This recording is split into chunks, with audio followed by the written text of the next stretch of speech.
సంపత్ నగర్ లో మేయర్ కావటి మనోహర్ నాయుడు పర్యటించారు. రాయబత్తినమేడ road extension పై స్థానిక ప్రజలతో మాట్లాడారు. ₹1 కోట్లతో సీసీ రోడ్, డ్రైనేజ్ నిర్మాణం చేయనున్నట్లు మేయర్ కావటి మనోహర్ నాయుడు చెప్పారు. ఇళ్లకు ఇబ్బంది లేకుండా రోడ్ ఎక్స్టెన్షన్ చేసేందుకు చర్యలు చేపట్టనున్నట్లు వివరించారు. అభివృద్ది పనులను స్థానిక ప్రజలు అడ్డుకోవద్దని ఈ సందర్భంగా మేయర్ కోరారు. అందువల్ల వెంటనే ఈ ప్రజల యొక్క కోరికను దృష్టిలో పెట్టుకొని వాళ్ళు అడగంగానే మరి కార్పొరేషన్ నిధుల నుంచి ₹1 కోట్ల శాంక్షన్ చేయటం, మరి వీటన్నిటికి కూడా అనుమతులు ఇవ్వడం కూడా జరిగింది. ఇప్పుడు ఎక్కడైతే రోడ్డు కంజెస్టెడ్గా ఉందో ఆ ప్రాంతంలో వాళ్ళ యొక్క డాక్యుమెంట్స్ అందరూ కూడా తీసుకోమని చెప్పేసి మా టౌన్ ప్లానింగ్ కూడా చెప్పాం.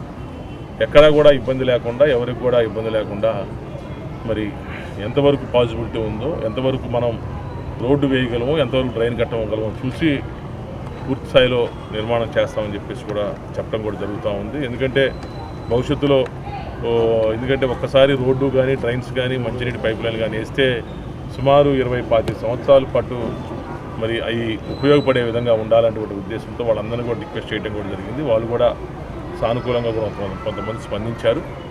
మరి చూస్తూ ఉన్నాం, ఎక్కడైతే కంజెస్టెడ్గా ఉందో వాళ్ళ డాక్యుమెంట్స్ బోత్ సైడ్స్ ఇరువైపులో ఉన్నటువంటి హౌస్ హోల్డర్స్ దగ్గర నుంచి కూడా డాక్యుమెంట్స్ తెప్పించి ఎంతవరకు వాళ్ళు ఏమైనా ఎంక్రోచ్ చేయారా, లేకపోతే వాళ్ళు ఏమైనా వాళ్ళ డాక్యుమెంట్ ప్రకారం వాళ్ళు కన్స్ట్రక్ట్ చేసుకున్నారని కూడా చూసి దాన్ని బట్టి పూర్తి స్థాయిలో డ్రైను, రోడ్డు చిన్నదవటం వల్ల ఇవాళ పెరిగిన జనసాంద్రత వల్ల, పెరిగిన వాహనాల వల్ల ఈ రోడ్డు కాస్త కొంచెం ఇబ్బందికరంగా ఉంది. ఈ రోడ్డుకి, కాలువకి, రోడ్డుకి ₹70 లక్షల శాంక్షన్ చేశారు. అలానే పైప్ లైన్, మంచినీరు పైప్ లైన్ ఎప్పుడో వేసింది కావటం వల్ల కొంచెం మురికి నీరు వస్తూ ఉంది.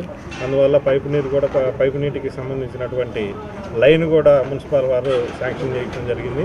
అది ఒక ₹30 లక్షల మొత్తం ₹1 కోట్ల ఈ ఏరియాకి శాంక్షన్ చేయడం జరిగింది. అలానే వాటర్ లైన్ వరకు పూర్తయింది.